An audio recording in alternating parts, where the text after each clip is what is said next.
클릭해 주셔서 감사합니다. 오늘은 부동산 임대차 계약의 다양성과 어려운 전세 물건을 구하는 나만의 계약 방법에 대해서 말해 보겠습니다. 임대차 계약의 다양성, 임차인의 갱신 요구권, 임대차 기간이 끝나기 6개월 전부터 1개월 전까지 청구가 가능하고 2020년 12월 10일부터는 변경이 되죠. 6개월 전부터 2개월 전까지 1개월 앞당겨 주는 거죠. 또 막무가내 임대인은 현재 살고 있는 전세가 2년이 다 됐다면서 본인은 이 집을 월세로 바꾸겠다고 하면 어쩌나? 답은 안 됩니다.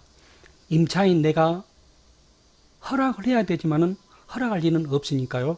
문제는 임대인은 기간 내에 임차인에게 집을 비워달라고 할 수 없다. 2년을 살고 2년을 갱신하다가 1년도 거주하다가 이런저런 이유 기타 사정으로 이사 시 임대인에게 나 이사 가겠습니다 하고 통고하면 3개월로 통고 후 3개월로 효력 발생합니다. 임대인에게 통고하실 때는 핸드폰으로 문자를 주거나 통화 시에는 녹음을 해둔다. 그래야 만약에 분쟁의 다툼 시 증거 제시가 되기 때문입니다. 임대인과 계약이 체결됐다면 계약 후에 30일 내에 임대인이나 임차인 둘 중 한 명은 물건지 해당 구청에 반드시 신고를 해야 됩니다. 만약에 미신고 시 신고 안 할 때 등록된 임대사업자는 위반 횟수에 따라 500만에서 3천만 원의 엄청난 과태료를 맞을 수가 있고 일반적인 우리 계약자분들도 횟수에 따라 500만에서 1000만 원은 과중한 과태료를 물을 수 있습니다. 그냥 안일하게 미루다간 어마어마한 세금을 낼 수 있습니다. 그래서 계약 후에는 임차인 내가 신고하는 게 어떠냐고 저는 생각합니다.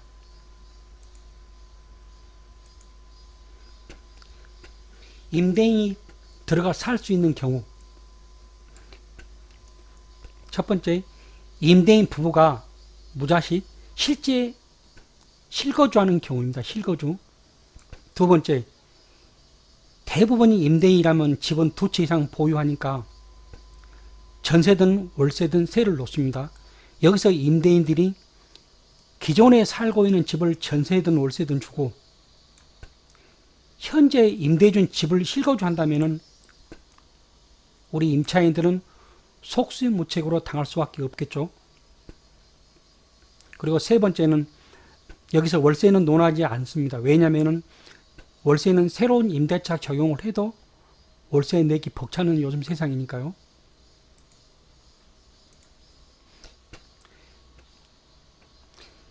임차인대로 손해배상 청구 대상이 되는 사연을 모아봤습니다.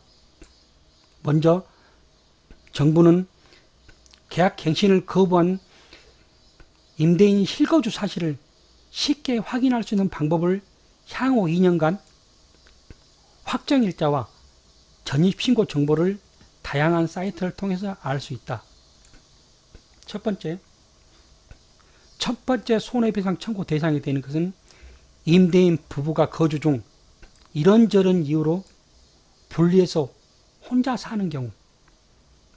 두 번째, 우연히 등기부 등본을 띄워보았는데 명의자가 변경된 경우. 세 번째는 임대인 집에 배우자 혼자 생활하고 있는 경우. 네 번째는 기존 전셋집이 부모님 집이었고 아들 내가 들어와 산다고 해서 집을 빼줬는데 아들은 안 들어오고 며느님만 들어온 경우, 또는 아들이 세상을 달리한 경우. 다섯 번째는 며느리 명의집에 시댁 부모님들이 거주하는 경우도 손해배상 청구 대상이 될 수가 있고, 사위 명의집에 처가댁 부모님이 거주한 경우도 손해배상 청구 대상이 될 수 있다.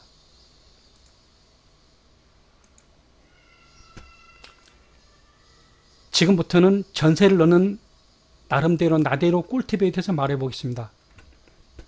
우리가 사전에 전세를 얻고 싶은 동네가 있다면 그 동네 부동산을 방문하여 부동산 사장님에게 꼭 얻을 것 같은 확신을 심어주고, 이게 중요합니다. 확신을 심어주고 내가 얻고자 하는 스타일과 방 개수, 층, 엘베 이사 날짜, 금액 등을 소상히 알려줍니다. 전세 매물이 나올 시 부탁을 하고, 매물이 나올 시에는 제일 먼저 나에게 1순위로 전화 좀 해달라 하고 부탁을 하는 겁니다. 나에게 맞는 매물로 부동산 사장님한테 전화가 올 시에는 꼭 부탁합니다. 사장님 핸드폰으로 임대인과 통화할 때 녹음 좀 부탁합니다 하고, 첫 번째, 전세 가격 및 잔금 날짜. 잔금 날짜는 다시 이야기하면 이사 날짜가 되겠죠. 두 번째, 시설물의 이상 유무 확인 및 만약에 이상이 있을 시 잔금 전까지 고쳐준다는 것.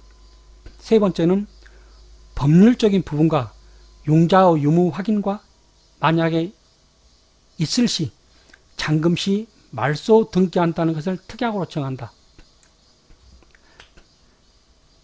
부동산 사장님이 임대인과 통화가 끝날 시에는 등기부등본을 한 통을 띄어봐 가지고 이상 유무를 확인한 다음 이상이 없을 시 다시 부탁을 합니다. 임대인과 통화한 내용을 저한테도 한 통 보내주면 어떠겠냐. 카톡이든 뭐든 간에 메시지든 간에 저도 들을 수 있게. 만약에 제가 들었을 때 내용이 내가 요구한 것과 모두 부합 딱 맞는다면 계약금을 임대인 계좌로 송금해도 무방하다. 왜냐하면 부동산 사장님이 추천했고, 부동산 사장님은 1억 원으로 업무 보정에 설정되어 있기 때문입니다. 그래서 제가 생각할 때는 괜찮지 않을까. 왜 이렇게 하냐면은 부동산 전세 얻기가 굉장히 귀한데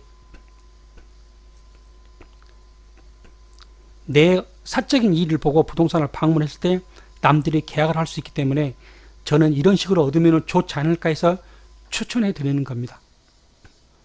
오늘은 이만. 다음번에는 조금 더 유익하고 도움이 되는 영상을 만들어서 찾아뵙도록 하겠습니다. 끝까지 들어주셔서 감사합니다.